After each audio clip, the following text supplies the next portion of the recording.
Pour rappeler et en venir à cette relation qui lie la masse et le poids, en fait, on a une masse de 0,5 kg qui a un poids sur Terre de 4,905 kg, une masse de 1,5 kg qui a un poids de 14,72 newtons.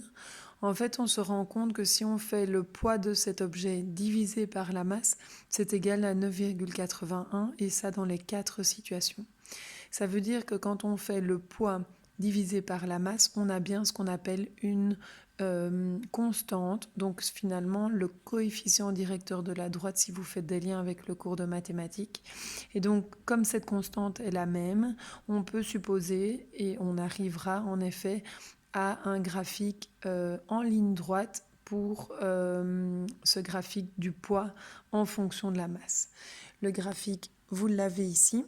Donc je mets bien la masse sur l'axe horizontal, c'est la variable qu'on contrôle, la variable contrôlée. On met son unité entre parenthèses.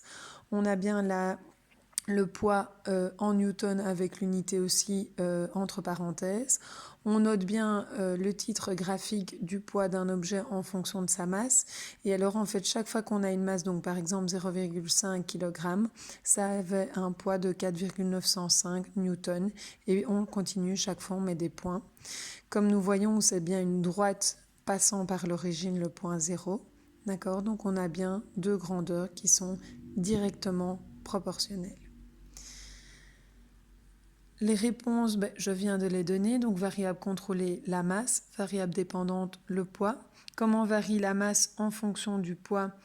Et là ma question est mal posée. C'est l'inverse. Donc comment varie le poids en fonction de la masse.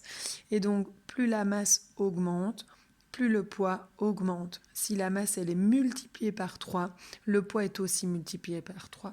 Nous le voyons ici. Donc de là à là, on fait x3. De là à là, on fait x3. De là à là, on fait x3. De là à là, on fait x3.